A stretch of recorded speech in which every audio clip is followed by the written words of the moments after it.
Salut Marc, Salut. merci d'avoir accepté notre invitation. Ça fait, alors je crois que ça fait la 5e fois que tu viens sur Cryptost, mais c'est la première fois qu'on se voit en studio. Regarde, je peux te toucher, regarde, paf, C'est la première fois qu'on exceptionnel. se voit physiquement C'est la aussi en première fois. plus. Je te croyais plus beau, mais ça Ouais. fonctionne. Non mais c'est pour ça que je porte le masque majoritairement durant mon talk, mes interviews, etc. Parce que bon, je fais avec ce que la nature m'a offert. Très content en tout cas de te voir aujourd'hui à Let's Ici, 4e édition de Let's Ici. Pour ça qu'on a un très beau studio. Très content d'avoir ce studio qui est vraiment exceptionnel. Ça change de nos Zooms pour le coup. Et peut-être qu'à la fin, tu auras peut-être un cadeau. On n'a pas encore les NFT crypto, ça arrive. Je sais que tu nous as fait la demande la dernière fois, ça va venir. Là, on est en train, peut-être un cadeau à la fin. Mais aujourd'hui, on va parler peut-être Nice. plus de l'intégration avec les institutionnels sur AAV.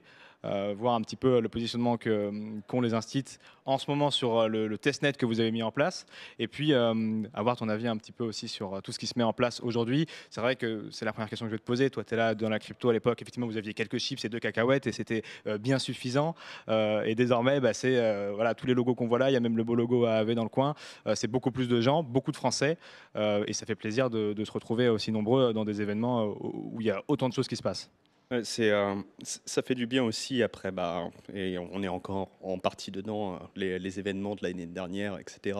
De se retrouver physiquement parce que au final on se voit tout le temps, mais jamais, jamais en vrai, entre guillemets.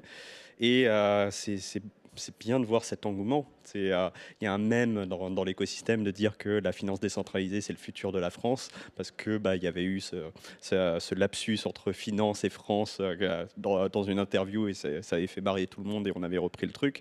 Mais au final, aujourd'hui, la défi, c'est le futur de la France, puisqu'on est à ce centre de gravité cette semaine avec l'ETCC. NetCC qui a grandi, hein, on est à la 4e édition.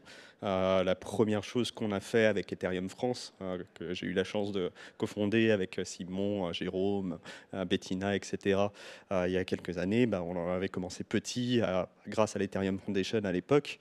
Et on avait fait EdCon qui était devenu EdCC. Et on est parti de tout petits événements. Et maintenant, la maison de l'habitualité, c'est quand même un sacré endroit. Après, sur AV Pro, en fait, AV Pro, c'était le nom de code entre guillemets public.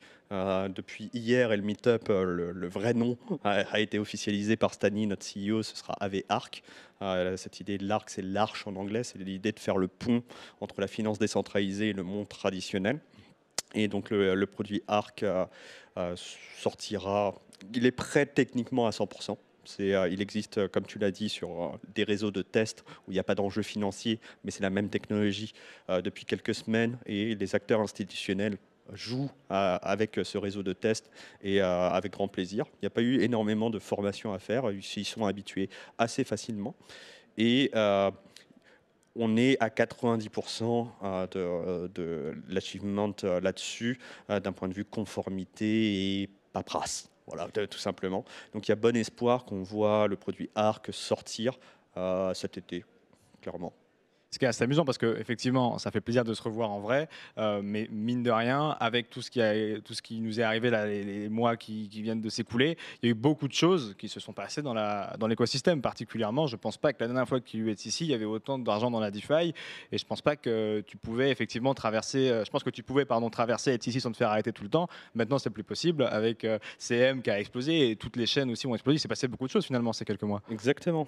On se faisait la réflexion, puisqu'on avait exactement le même stand à l'ETCC 3, donc en mars 2020. Et en fait, on était extrêmement heureux en mars 2020 parce que AV était un énorme succès, parce qu'il y avait 30 millions d'actifs déposés dans le protocole. Et c'était énorme pour la finance décentralisée de l'époque, qui représentait environ 600 millions au total. Donc AV, avec ses 30 millions, on était tout fiers de représenter 5% de l'écosystème. Aujourd'hui, il y a 17 milliards et demi dans AV. Donc on est 18 mois plus tard, puisque pour des raisons évidentes, on n'est pas 12 mois après l'édition précédente, mais plutôt 18. Et quand l'année dernière, avec Jordan, qui est le numéro 2 d'AV, le COO, on a rencontré les régulateurs en France, notamment Julien Niveau. bah, voilà, on était un protocole à 30 millions et on parlait de l'avenir de la finance décentralisée et de ce qu'on voulait monter avec des étoiles dans les yeux. Et on nous regardait comme des extraterrestres. Aujourd'hui, les mêmes acteurs, on les rencontre encore une fois avec plaisir, mais c'est plus les mêmes discours. C'est-à-dire que bah, il y a un petit peu plus de fondation et un peu plus de poids dans notre proposition de valeur, puisque la finance décentralisée qui était une expérience il y a quelques années et devient une industrie et un écosystème et prend petit à petit sa place dans la finance en général.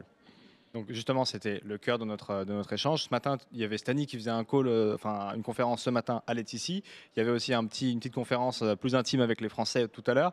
Et c'est vrai qu'on se rend compte maintenant que cette industrie elle commence à pouvoir porter une voix audible auprès des institutionnels. AAV Arc, du coup, l'incarne. Et puis, il y a aussi cette volonté, et c'était le sujet ce matin de Stani sur la grande scène de Laetitia 4, c'est ce pont, effectivement, entre la finance traditionnelle, la finance de nos cartes bancaires, et la DeFi, qui là aussi est incarnée par AV parce que vous avez des, alors comment on dit, je me trompe à chaque fois, Licence de régulation, c'est ça, ouais, licence. la licence. Où est-ce qu'on en est effectivement de ce testnet? Alors je sais qu'on peut pas encore leaker de nom d'un site, mais voilà, qu'est-ce qu'ils font en fait? Est-ce qu'ils Alors, viennent chercher du rendement? Est-ce qu'ils viennent chercher de la visibilité? Qu'est-ce qu'ils viennent faire? il y a plusieurs choses. La première chose, c'est le produit ARC, qui va être une pool de liquidité à part entière, donc c'est-à-dire séparée du protocole sans permission qui existe actuellement, que la plupart des gens peuvent utiliser. Là, pour utiliser ce produit-là, il faudra cocher certaines cases, des cases de conformité, et donc être un certain type d'acteur, généralement des institutions. Enfin, ça a été pensé par et pour des institutions. Et il faut passer par ce qu'on appelle un custodian, donc un déteneur de fonds qui est un acteur régulé et assuré, où il y a tout un tas de choses qui correspondent à ce type d'acteur, qui s'appelle Fireblock dans ce contexte-là. Et il y en aura probablement d'autres par la suite. Et en fait, c'est la même expérience qu'AV que les gens utilisent aujourd'hui. Sauf que bah, on a rajouté quelques cases qui permettent de faire le pont entre ces acteurs institutionnels et privés. Mais au final, leur expérience, le protocole reste le même. C'est-à-dire il y a toute une couche bah, de ce qu'on appelle le KYC, de l'identification, de ce qu'on appelle des mesures anti-blanchiment, etc. Mais ce qu'on y fait, bah, c'est ce que les gens font sur AV depuis longtemps. On apporte de la liquidité ou on prend de la liquidité. Et ça permet d'avoir ce point d'entrée qui convient à ces acteurs-là. Nous, on dit souvent, la défi, c'est pour tout le monde. Et c'est assez intéressant parce que le gros focus de ces 3 derniers mois sur AV, ça a été de servir les gens qui sont aux extrêmes du spectre. C'est-à-dire la défi, c'est pour tout le monde. Mais aujourd'hui, si on veut utiliser un protocole comme AV sur le mainnet, vaut mieux avoir 10 000 euros ou plus parce qu'il y a les frais de transaction d'Ethereum. Les gens qui avaient moins de 10 000 euros, ça représente plein de gens, et surtout bah, des gens qui découvrent l'écosystème, et 10 000 euros, c'est une sacrée somme pour beaucoup de gens, et ça, il faut l'entendre, il faut le comprendre, et pouvoir offrir des services à cette partie de la population, qui est la majorité des gens, bah, c'est important. Et c'est ce qui a été fait sur ces 3 derniers mois avec Polygon. Aujourd'hui, on peut utiliser AV en payant moins d'1 centime de frais de transaction, mais il y a aussi un autre extrême dans les gens. C'est des gens qui ont pas moins de 10 000 euros, mais peut-être beaucoup plus de fonds, mais qui ont d'autres prérogatives. Ils sont peut-être moins sensibles aux frais de transaction, mais plus sensibles à des questions de conformité, etc. Et donc Arc va répondre à ces questions. Donc Polygon répondait à un des extrêmes et Arc répondra à l'autre, et dans cette idée que la finance décentralisée doit être accessible à tout type d'acteurs. Et là aussi où ça rejoindra la vision que tu as, qui est peut-être que dans les quelques mois ou années qui viennent, AAV sera une couche qui ne sera pas utilisée par les gens, mais qui l'utiliseront à travers d'autres solutions. Tu citais Zapper ou Zerion. Est-ce qu'on peut imaginer que les institutionnels qui sont là, en bout de chaîne, ça devienne AAV le nouveau livret A, mais pas à 0,5, mais à 4%? Alors, le mot livret A, bah, c'est régulé. Et puis, il y a nos amis de la BPI dans le... Donc, on va éviter ce parallèle-là. Mais clairement, les institutions, elles déposent des fonds. Des fonds de qui? Bah, de leurs clients. Et c'est qui leurs clients? Bah, c'est les gens. Donc, on est déjà sur ce cheval de Troie, entre guillemets. Et je pense que la défi, pour 98 ou 95% des gens, bah, ils passeront par une des formes de AV Arc. Et leur dépôt sera mis en place par ce type d'institution en leur nom.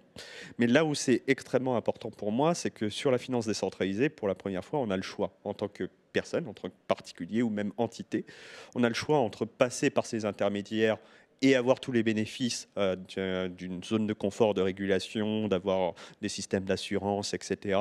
Ou le choix de faire ce travail de recherche technique peut-être, ou d'avoir cette volonté de gérer soi-même son patrimoine avec les risques et les responsabilités que ça incombe, et passer par les protocoles complètement permissionless, donc sans permission. Et pour la première fois, on a le choix en tant qu'utilisateur. Aujourd'hui, quelqu'un qui irait sur des produits complètement régulés comme le livret A, etc., il n'y a pas le choix, il faut passer par une banque parce que ces produits-là sont des produits régulés. Et on peut avoir des produits qui ne sont pas équivalents, mais des produits, une autre voie, une finance qui serait un petit peu alternative, ou en tout cas sur un créneau différent. Ça élargit le champ des possibles pour les gens au final. Une dernière question sur ces thématiques-là, justement. Là aussi, on en parlait ce matin, ce fameux passeport DeFi. Alors, c'est pas vraiment un passeport dans le sens où on donne pas forcément son identité, mais on aurait peut-être un scoring en fonction de ce qu'on fait dans les protocoles. Est-ce que là aussi, dans la question, en savoir un peu plus sur l'utilisateur pour leur donner plus d'autorisation, plus de choix, et ou justement avoir un meilleur côté qui fait moins peur qu'aujourd'hui avec juste une adresse Ethereum, ça peut être une voie qui peut être choisie par l'écosystème et dont tu trouves que c'est pertinent ou pas? En fait, il faut penser en strates, c'est-à-dire en niveau. C'est-à-dire que un protocole de liquidité comme Aave se pense comme des fondations sur lesquelles on va construire des choses.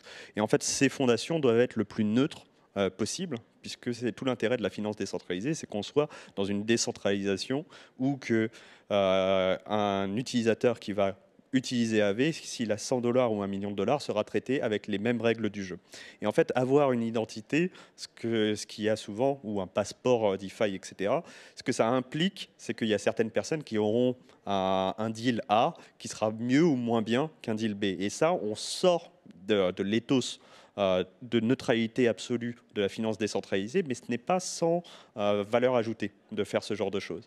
Et en fait, là où nous, on pousse dans le protocole de liquidité Aave sur des produits comme la délégation de crédit, c'est de dire que n'importe qui avec du capital pourra déléguer à de tierces parties.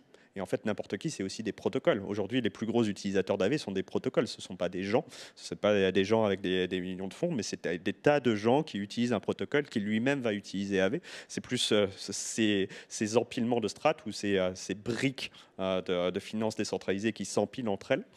Et du coup, il va y avoir des protocoles avec du capital qui poolent du capital ensemble, ou des acteurs ou des entités qui vont pouvoir déléguer des lignes de crédit à d'autres protocoles ou à des acteurs individuels sous les conditions de ce qu'ils veulent, en fait.